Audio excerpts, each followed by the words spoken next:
With the introduction of 3 new champions since the last time we did our legacy piece tier list, I think it's time to revisit that tier list. So we're going to look at it today and talk about some of the changes that have been made to it and maybe some of the things that I'll be looking at doing in future iterations as we continue to get more champions into the game. But we're also going to take a look at those 3 new legacy weapons and talk about kind of how they shift the meta or what you should be looking for, whether you should be investing in them, etc. So let's jump over to the new tier list and take a look. Now I've kind of removed the edges here so you can see it a little bit better, especially if you're on a mobile device. But here is the new addition of the tier list. Couple of little changes that I've made to it, and I'm trying to think of maybe an even better format going forward. But the first thing that you should notice on the left-hand side, I've removed the S, A plus, A, B, C, etc., like those tier ranking letters, in favor of just the designations that I gave on the last tier list. So we've got our meta, we've got solid options, we have niche picks, we have early game legacy pieces, and then we have new player legacy pieces. Now you'll see also that the early game and new player legacy pieces have been taken out of the normal format that we had last time in favor of just saying, look, if you're a new player, you're going to get access to these epic level legacy pieces that you're kind of forced to use as you get into the early game and you've been playing the game for a month or so. You're going to have access to a lot more of those legendary legacy pieces, and you'll be putting those onto your champions based on what, obviously, whether they're a damage dealer, a tank, a healer, a support, and looking for the things that kind of match up with what their kit does. And then once you get to the mid game and really even into the late game, you're going to be obtaining enough magic eyes to buy 1, 2, 3 unique legacy pieces, and you start building an actual team out. So I've tried to kind of like move those legacy pieces into corresponding tiers for whether they are meta defining, whether it's a solid option for the champions that you have available, and then whether it's kind of a niche pick. And when I say niche pick, I'm talking about legacy pieces that you kind of have to have a specific champion to use them on. So there are a lot of these newer unique legacy pieces that are coming out for champions where it's kind of obvious that they intended that legacy piece specifically for one champion, and you can't pull it off and throw it elsewhere. There's also legacy pieces like the energy kite that I have over on the support side that actually can be used on a ton of different champions, but I still call it a niche pick because the reason why you would use that is if you really, really need someone to get a lot of energy gain.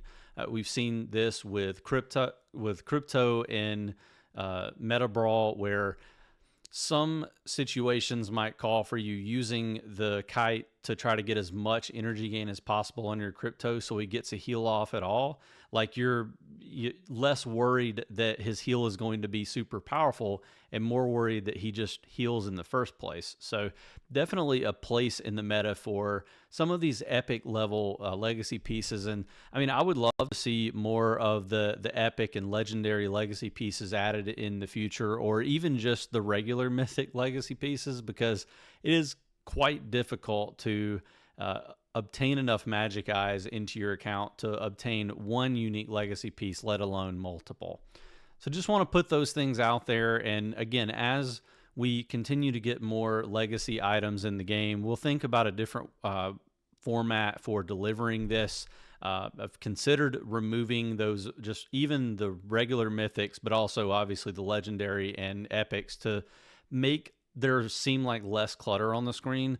Let me know in the comments below if you would prefer that I just remove those new player and early game legacy items out of the tier list altogether. I really would like to keep them here just because it provides like a full picture for where everything is in the game, and I don't want to confuse people. So the only other way to do it would be just to have a legacy piece tier list for only the unique legacies. And actually, a good buddy of mine, Tavoka, already has something like that, and there's other tier lists floating around like that. So obviously, I want to do whatever makes a majority of you guys happy. So definitely want to hear feedback on how to do this in the future. But for now, this is what we have, and we've got. I mentioned a few new champions in the game, and so their corresponding legacy pieces have been added into this chart. Obviously, we've got two very paywall champions, and then we have a third champion that you guys, if you're not part of the soft launch or beta servers, aren't going to be seeing for quite a while. So those aren't going to affect you a ton. I think for the most part, the meta in my mind has continued to stay relatively flat in terms of all the other legacy pieces. So there isn't really any movement here with the rest of them. I did mention the energy kite that moved up into niche picks. But other than that, I think like I said, we've got a pretty stable meta in terms of what everything looks like. So the three that we'll spend a few minutes talking about here in this video before we end it are going to be the legacy piece for Death Metal Wonder Woman, which is called Hell's Distortion. Got it up on screen here. It's going to be hard for you to see on mobile, but you can always go into the game and see this for yourself. Obviously, this legacy piece is going to have attack, like your normal attack is going to have attack percentage, and then it'll also have crit rate. And then it's got the Death Metal Wonder Woman exclusive Amp It Up, and then we've got Encore, which is the one that can be used by any champion who equips this. I have this one ranked in S tier, or I suppose I have to say now meta tier, because if you own Death Metal Wonder Woman and you have this legacy piece on her, it's going to significantly increase her power and the amount of damage that she can do. Obviously, this Encore ability isn't going to be too appealing outside of using it just on Death Metal Wonder Woman, but it's going to increase the wearer's physical defense by 40%. After casting the ultimate, the wearer gains a shield equal to 600% of their physical defense per 10 seconds. So, it's possible that you might want to use this on another one of your Amazon's champions. If you don't have Death Metal Wonder Woman, this is an easy skip for you. If you do have her, I think you're going to need it, and you're probably not going to want to use this on one of your other Amazon's champions if you do get it. So there's an argument to be made that this is more of a niche pick because of that. But realistically, a lot of these meta picks are the same way. Like, you're not going to put Superman's cape on someone that isn't Superman. But just a little bit of explanation for why I have this ranked here. I have Death Metal Wonder Woman at 2 gold, and I found that she is just incredible with Hell's Distortion equipped. We talked about it a little bit before. At the start of the battle, the Amp It Up Wonder Woman Death Metal's spiritual resistance will increase, and after she casts her ultimate, she doesn't consume energy for the first 5 seconds, and her basic attacks will deal additional physical damage equal to a percentage of the target's max HP, capped at 80% of Wonder Woman Death Metal's attack. So there is a little bit of a limitation there, but she's going to be dealing like massive chunks of damage if she has this legacy weapon on. So the next two that we're going to talk about are definitely going to be niche picks. The first one is Psycho Syringe, and I have this one as a niche pick for multiple reasons. Number one, Nurse Harley is very clearly a paywall champion. She's going to be very difficult to acquire, even for heavy spenders. I mean, you guys have followed along with my accounts. You know that I've spent a decent amount on the game so far, and I think I'm on VIP 16 or 17 right now, probably 16 still. And so, like, I only have Nurse Harley at 5 white stars, and I don't have access to the Psycho Syringe yet. I don't even think I can purchase it yet. So for that reason, this one should probably even be put in its on tier, because it's even harder to get than like Death Metal Wonder Woman's legacy piece. At least you can buy that one.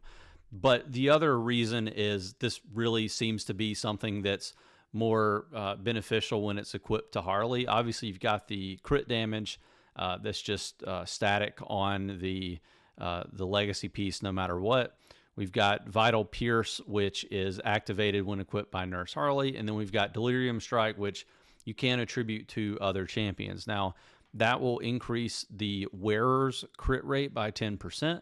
And then it would also, on casting the ultimate, crit damage is increased by a percentage over for a pretty long duration, 35 seconds, stacking up to 4 times. So at 0 stars, you'll be able to get it up to 20%, it looks like, crit damage, which is fairly significant. And this might be appealing on a champion like Nightwing, but for the most part, why would you equip this to any champion other than Nurse Harley? And again, primarily because it's so difficult, like the amount of money that you have to spend to even get it in the first place. So that's really all I want to say about it. Obviously a really, really good legacy piece, a lot of crit damage, a lot of crit rate, but kind of useless for most of us. Now, the third one is Conundrum Kane, and I've also put this one down in niche picks as well. I think that if you're going to go after Riddler, and if you're going to build a true Arkham's Most Wanted team, which is very viable at this point. And by the way, spoiler alert, we're going to be talking a little bit more about Arkham's Most Wanted when we do our updated Bleed strategy guide fairly soon. I think I'm going to try to push that out next week if I can.